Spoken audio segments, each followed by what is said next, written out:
ഞാൻ വീഡിയോസ് ആദ്യം കണ്ട വീഡിയോ എന്ന് പറഞ്ഞു കഴിഞ്ഞാൽ കരിമാടിക്കുട്ടൻ്റെ വീഡിയോ ആണ്. എനിക്ക് ഭയങ്കര ഇഷ്ടപ്പെട്ടു വീഡിയോ കൊള്ളാം.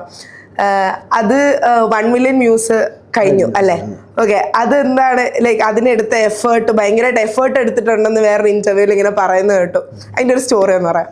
സ്റ്റോറി എന്ന് വെച്ചാൽ മുടി ഉണ്ടായിരുന്നത് നേരത്തെ പൈനാപ്പിൾ ഉണ്ടെന്നാണ് വിളിച്ചുകൊണ്ട് സോഷ്യൽ മീഡിയയിൽ. അപ്പോൾ അതിങ്ങനെ മുടി ഇങ്ങനെ പൊക്കി കെട്ടി വെച്ച്, അപ്പോൾ മുടി കരിമാടിക്കുട്ടിന് വേണ്ടിയിട്ട് മുടി മറ്റേ മണിച്ചേട്ടൻ്റെ ആ സ്റ്റൈലിന് വേണ്ടിയിട്ട് മുടി മൊത്തം വെട്ടി കളയേണ്ടി വന്നു. ആണ് ഇതിൽ പറയാനുള്ളത്. മണിച്ചേട്ടൻ്റെ ആ ഒരു ഇത് നമുക്ക് അതുപോലെ വന്നില്ലെങ്കിൽ അതേപോലെയൊക്കെ എന്തെങ്കിലുമൊക്കെ എവിടെന്നെങ്കിലുമൊക്കെ ഒന്ന് ആക്കി എടുക്കണമല്ലോ. അപ്പോൾ അതേപോലെ വേണ്ടിയിട്ട് മുടിയൊക്കെ കളഞ്ഞ് മണിച്ചേട്ടൻ്റെ ആ മറ്റേ കരിമാടിക്കുട്ടൻ്റെ ആ ഒരു ലുക്കിലേക്ക് ആക്കാൻ വേണ്ടിയിട്ട് നമ്മുടെ ഹെയറൊക്കെ കളഞ്ഞ് പരമാവധി എന്നെ കൊണ്ട് പറ്റാവുന്ന പോലെ ആക്കി. ആ മുടിയല്ല നോക്കുന്നത്, നമ്മളൊരു ആക്ടിങ് ചെയ്യുമ്പോൾ നമുക്ക് അതിൽ വേണ്ടത് എന്താണെന്ന് വെച്ചാൽ അതേപോലെ ചെയ്യണമല്ലോ.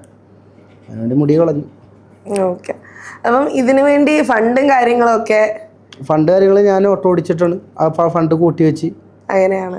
എന്ന് വെച്ചാൽ നമുക്ക് ഇതുപോലത്തെ നല്ല വീഡിയോസുകൾ ചെയ്യണമെങ്കിൽ പൈസ ഇറക്കണം.